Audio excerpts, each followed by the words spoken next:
Dear learners, Assalamu alaikum. Daily English speaking practice session number 151.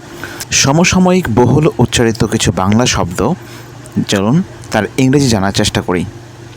প্রতিবাদ মানে protest, আন্দোলন the movement, নিপীড়ন operation, অধিকার দ্য রাইটস, প্রচার প্রোপাগান্ডা, মিছিল প্রসেশন, সহিংসতা ভায়োলেন্স, গণ অভ্যুত্থান ম্যাস রিভল্ট, স্বৈরশাসন অটোক্রেসি, সংগ্রাম দ্য স্ট্রাগল, গণহত্যা জেনোসাইড, দেশপ্রেম প্যাট্রিয়টিজম, মানবিকতা হিউম্যানিটি, প্রজন্ম দ্য জেনারেশন।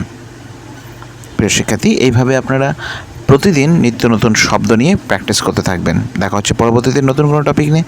সবাই ভালো